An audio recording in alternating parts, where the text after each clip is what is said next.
Praise the lord. యేసుక్రీస్తు ప్రభువారి ఘనమైన నామములో అందరికీ ఈ నూతన దినపు శుభాలు. రోమీయులకు రాసిన పత్రిక 6వ అధ్యాయం 22వ వచనాన్ని జ్ఞాపకం చేసుకుందాం. అయినను ఇప్పుడు పాపము నుండి విమోచింపబడి దేవునికి దాసులైనందున పరిశుద్ధత కలుగుటయే మీకు ఫలము, దాని అంతము నిత్య జీవము.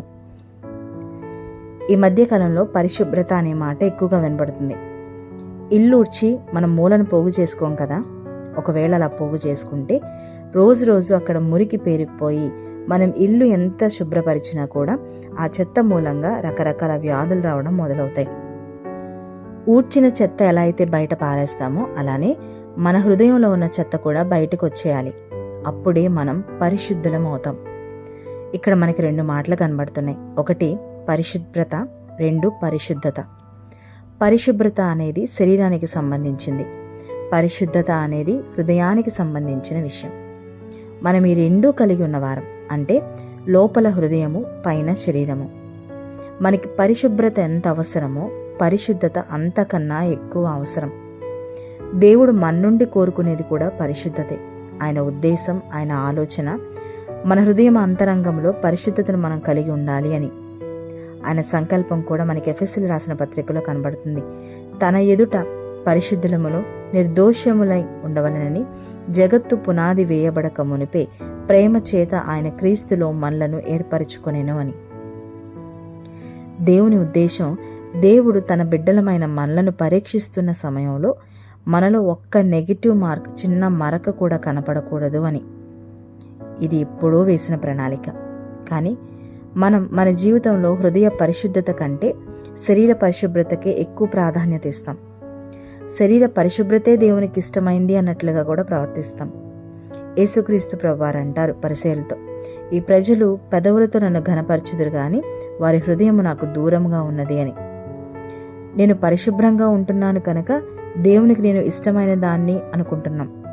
స్నానం చేయడం వల్ల, చేతులు కడుక్కోవడం వల్ల మనకే లాభం, కానీ దేవునికి కాదు. మనకు ప్రయోజనకరమైనది మనం పాటిస్తూ దేవుని కొరకు చేసినట్లుగా ఫీల్ అయిపోతూ ఉంటాం. అసలు మనం పరిశుద్ధులం ఎందుకు అవ్వాలి అంటే, మొదటిగా మన తండ్రి పరిశుద్ధుడు కనుక ఆయన బిడ్డలమైన మనం కూడా పరిశుద్ధులంగా ఉండాలి. లేవికాండం 20వ అధ్యాయం 26వ వచనంలో చూస్తాం, యెహోవా అను నేను పరిశుద్ధుడను అని. అలానే 2 పరిశుద్ధత ముందు ఏది కూడా నిలవనేరదు. పరిశుద్ధతని అడ్డగించే ఏ బండైనా, కొండైనా, ఎలాంటి సమస్య అయినా దాని ముందు నిలవనేరదు.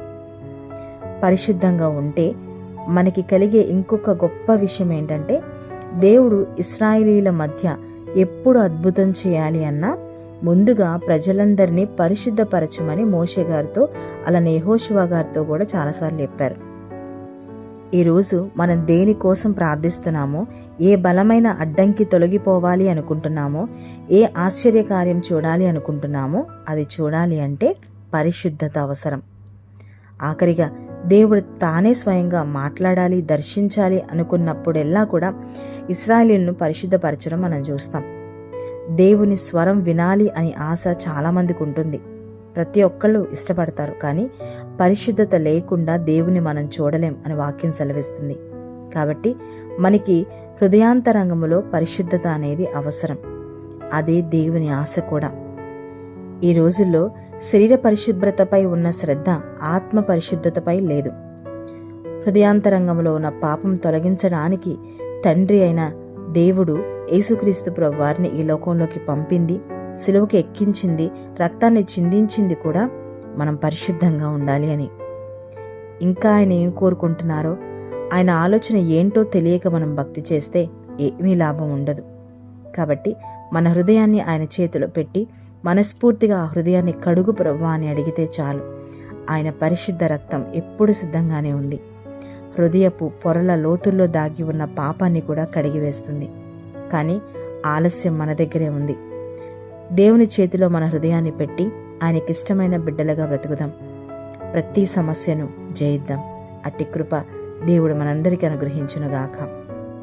ప్రార్థన. పరిశుద్ధుడా, ప్రేమగల తండ్రి, దయగల ప్రభువా, మీకు వందనాలు.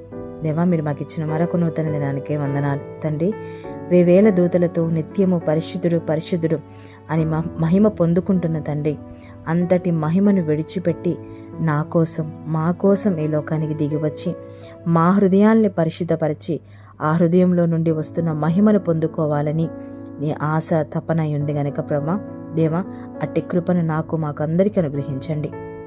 పరిశుద్ధత ఉంటేనే ఏ కార్యమైనా మేము చూడగలం గనక ఈ ప్రార్థనలో బిడ్డలు ఎవరెవరైతే తండ్రి ఏ ఆశతో, ఏ కోరికతో, ఏ కార్యం జరగాలని ఆశపడుతున్నారో తండ్రి, దానికి ఆ కార్యం జరగకుండా అడ్డుపడుతున్న ప్రతి అడ్డు బండకి మూల కారణం ఏంటో ప్రభా గ్రహించగలిగిన కృపను దయచేయండి తండ్రి. అటువంటి ఆత్మీయ నేత్రాలు మా అందరికీ కూడా వెలిగించండి దేవా.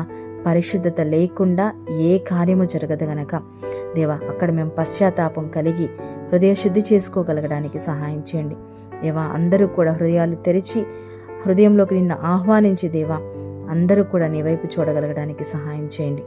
బిడ్డలందరినీ పేరు పేరున జ్ఞాపకం చేసుకోండి దేవా. బలహీనంగా ఉన్న వారిని బలపరిచి ముట్టి స్వస్థపరచండి తండ్రి. వివాహం కోసం ఎదురు చూస్తున్న బిడ్డల్ని జ్ఞాపకం చేసుకోండి. వివాహాలు త్వరగా జరగడానికి సహాయం చేయండి. ఉద్యోగాల కోసం ఎదురు చూస్తున్న బిడ్డల్ని జ్ఞాపకం చేసుకోండి దేవా. వారికి కూడా ప్రభు తగిన సమయంలో ఉద్యోగాలు దొరకడానికి సహాయం చేయండి. గర్భఫలాల కోసం ఎదురు చూస్తున్న బిడ్డల్ని జ్ఞాపకం చేసుకోండి. గర్భంలో ఏ దోషమున్నా కొట్టివేసి మీ అద్భుత కార్యాలను జరిగించి నీ నామానికి మహిమ తెచ్చుకోమని యేసుక్రీస్తు ప్రభు వారి ఘనమైన ఉన్నతమైన నామంలో అడిగి వేడుకొని ప్రార్థించి పొందుకుని ఉన్నాము తండ్రి. ఆమేన్.